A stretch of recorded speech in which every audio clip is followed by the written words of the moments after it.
দেখছেন দেখছেন আসলে কি বলবো তাদেরকে, বলার কোনো ভাষা নেই।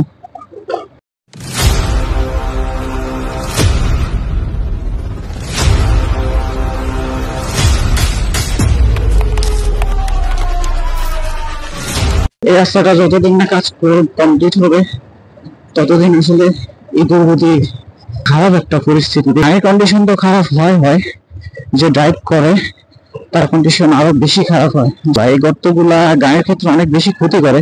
সেটা হচ্ছে এই যে সকেট জবার বা সাসপেনশন যেটাকে আমরা বলি, এই সাসপেনশনটা তাড়াতাড়ি অয়েল লিক করতে শুরু করবে। অবশ্যই এই জিনিসটা ফলো করবেন। আর এই যে কণাগুলা অবশ্যই এটা চেষ্টা করবেন এড়াই যাওয়ার জন্য। এই কণাগুলো চাকার নিচে যখন পড়বে তখন আপনার গাড়ি স্লিপ করবে, আপনি পড়ে যেতে পারেন, আপনার জন্য একটা রিস্ক আছে। সময় ট্রাই করবেন যে ইঞ্জিন ব্রেক করার জন্য, ইঞ্জিন ব্রেক করবেন, ইনশাল্লাহ আপনার গাড়ি কন্ট্রোলে চলে আসবে।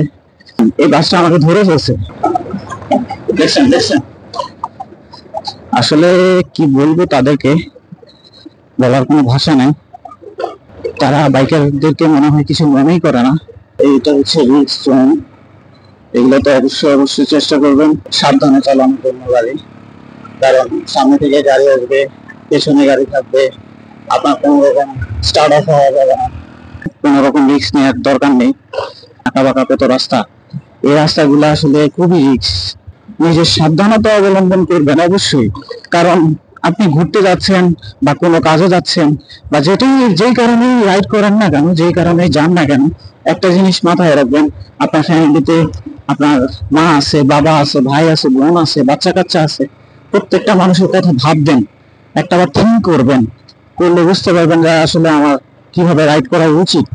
যাই হোক, আল্লাহ আমাকে যেন সহি সালামত মতো আমার গন্তব্যে পৌঁছায়, দোয়া করবেন আমার জন্য।